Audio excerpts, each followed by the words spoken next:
મારા પરમ મિત્રો ગાજરવાડાના હરીશભાઈ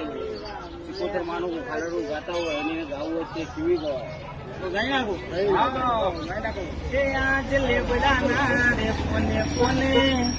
નવો નૂર ચડ્યો મારી શીકુ ના પરતાપે હુનાનો કોણો રે એ આજ જતા રે સતયુગનો નિશોન પાળ્યો મારા ચેલા બાની સિગોતરે જાગતો ધર્મ બચાવ્યો એ પછી અમર લેબડા ના લે મંચી માની ભક્તિ એ વાતો મંડાશે કે જુગ હરીને સિંધુભાઈ મળે એ ઘડીક ગુમકાય આવે મારી સિગોતર ના ભાળો.